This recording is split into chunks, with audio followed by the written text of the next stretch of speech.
Now, in 2007, this pot called Kenya, which had been on the fire and boiling since 1969, to be more precise, the last months of 1969, October, November, December, the pot finally, inevitably, predictably exploded. And when those presidential elections were predictably rigged once again, what ensued was a bloodbath that had never been seen in the country called Kenya before. Not even during the terrible state of emergency in 1952 Mau Mau days. The country was rescued from the brink, and what was done was what the Americans are suggesting now. A grand coalition government was formed, okay? A lot of very good suggestions, from people who understood the country very well, clearly, people who knew that the only way to heal the country was to start in the past, yes, and therefore there was a suggestion, a proposal for the Truth, Justice and Reconciliation Commission, which was actually formed and was part of the peace deal that brought peace back to Kenya in 2007. But politicians swept this under the carpet. They believed that 2007 would never happen again in Kenya. As long as they remained alert, yes, as long as they had enough guns, enough bullets, enough security forces, things would always be kept under control. And so instead of removing the boiling pot from the fire, all that was added is that all that happened is that cold water was poured and it continued to boil. 2013, another rigged presidential election. The kettle on the fire continued to boil. And so with this brief historical background, you should now be able to understand why it is not business as usual in 2017. It will never be business as usual in 2017. Yes. It will never be the trick of accept and move on will never ever be acceptable in 2017. And that is precisely where we are today. And in my personal view, we're in a catch-22 situation. If we do nothing, the kettle which has been boiling since 1969 and was just had a cooling of the waters in 2007, will definitely explode, with terrible, terrible consequences. Okay? Now, swearing in Raila Odinga, could somehow cool down the temperatures, actually considerably. However, those who have gone to such great lengths to steal the elections, and to swear themselves into power, yes, on an election which was not free, fair, and verifiable, will definitely hit back. And that is where the great danger is, because they're going to hit back very, very hard. They're not going to let go of the power that they've gained at great expense. They're not. So it's a catch-22 situation because you retain the status quo, the current situation, high tensions in the country, big trouble for Kenya. You swear in Raila Odinga, big trouble for Kenya. So what do? We have already said that a coalition government at this particular time will not work. It won't. The tensions are such that such a government will not be acceptable at all. It will not fly. It will not work. It is as simple as that. Now, there's some very clever political analysts in Kenya who have said the following.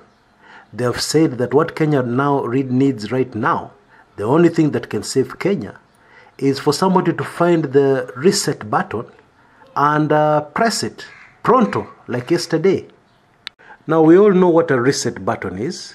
Your computer has hung, or your phone has hung. There's nothing you can do. Whatever you're doing, you cannot save. Yes, you cannot go back to check on any files. The computer is just frozen, or your telephone has, your mobile cell phone has just frozen. So you really do not have any other option but to hit the reset button. Now, the problem with hitting a reset button is that you cannot save your data. You cannot save what you have been doing most recently on your cell phone or on your computer. You'll have to lose all that work, all that data, yeah, and start again afresh. And the situation is exactly the same politically in the nation called Kenya. If we press the reset button, it's not without cost. It is going to be extremely painful for the country, very painful. In fact, so painful that some people think many will not be able to bear the pain. They will need a way to let off that steam. That is the reality of the situation. That is exactly where we are as a nation. In other words, as a nation, we are cornered. A coalition government will not save us. Swearing in Raila Odinga will not save us. Retaining the status quo will not save us. It would seem that nothing will save us. But clearly, we have no other option, we have nowhere else to go, we have no other play except to press that dreaded reset button and bear the brunt of all the consequences, all the terrible, terrible consequences that come with it. Now, there are those who will call me a pessimist. They'll tell me, come on, Chris, things are not that serious. Yeah, after all, we have peace in Kenya at the moment. Yeah, so the idea would be we'd go to great lengths to retain the peace. We go to great lengths to avert any disaster. And I would be with you 1000% on such an idea. Yeah, to avert anything to avert disaster.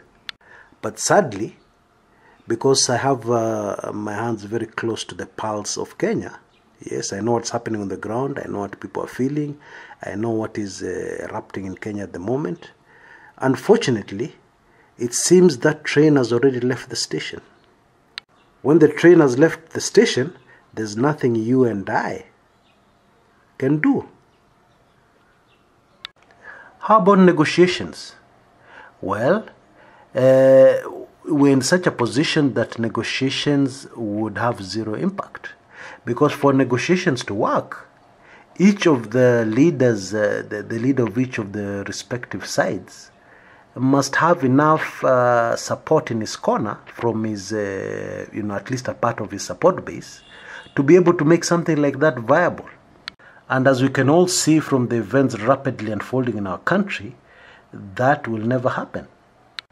The Jubilee government continues to be convinced that force will work. Yeah, scaring the population will work. Brute force, will bring order.